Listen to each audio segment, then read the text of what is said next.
my early endeavors were not Happy? not happy. They weren't all that well. But I managed to get a few comic covers, and they paid horrible. But I was so happy because I was doing stuff I love to do. I put together a fancy portfolio, and I went to Wisconsin, which was where TSR, who does Dungeons and Dragons, was located. I showed my portfolio. They were completely unimpressed. They flat out told me that they had several other people that they would much rather have than me. So I went home with my tail between my legs, and I decided, you know, I have to get into this, or I'm just gonna, I don't know what I'm gonna do. I'm gonna become a garbage man or something, anything. So I went to New Jersey and got an apartment. I was gonna move to New York, and I was gonna try to break into the book cover scene. Packed up the U-Haul, had it all ready to go. My wife, I didn't pack my wife in the U-Haul, sorry. We were all packed up, ready to go. And I get a phone call. Last thing that's on the floor is the phone, and this is completely true. The apartment's empty. We're about to drive off in the next hour. We get the phone call. It's TSR, and they go, "Hey, are you still interested in that job?" And I'm like, "Yeah." And they go, "Well, how long would it take you to get here?" And I'm looking at the U-Haul. I'm like, "About 7 hours." So that worked out well. I moved to Wisconsin. And it's interesting in life, you come to crossroads, and that's a literal crossroads. And you know, I have no idea how things would have went different. But we went to Wisconsin, and in Wisconsin there's not a lot to do, especially in little towns, a lot of snow. So, you know, I painted and we had children. What else do you do?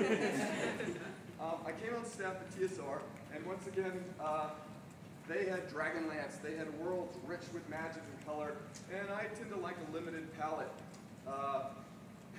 And so it was a little bit frustrating for me. I remember there were times when they would bring me a project and they go, "This is a very important project, so we want you to only use your expensive colors on it." As most artists know, you know, it's not so much how much the color costs, it's kind of what you mix it with. But anyway, I had a little bit of a tough time getting in with what their idea of fantasy paintings were.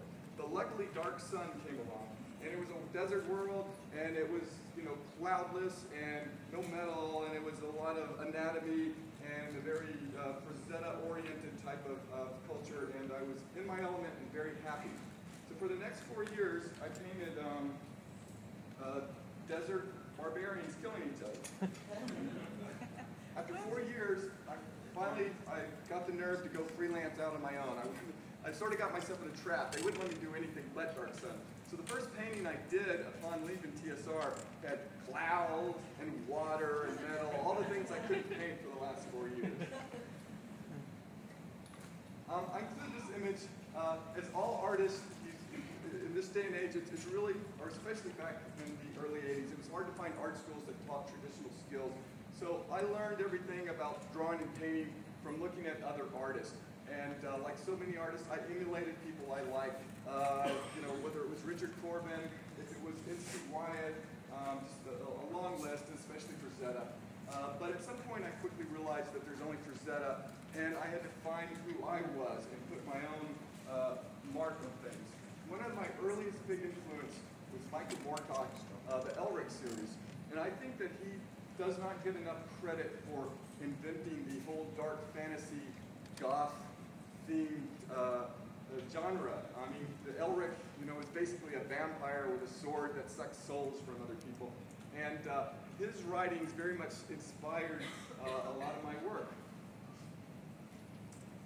Artists do not live in a vacuum. We ingest all the other art around us, writing, movies, you name it, and hopefully it goes through our little filter and we can put our own unique mark on things. In the early 80s, there was very little of the fetish, punkish kind of stuff into fantasy, and but that's what I come out of. I came out of the early punk rock movement. I was very much into fetish from a design point of view. I never actually participated in it would be, not that I didn't want to, it'd just be too scary.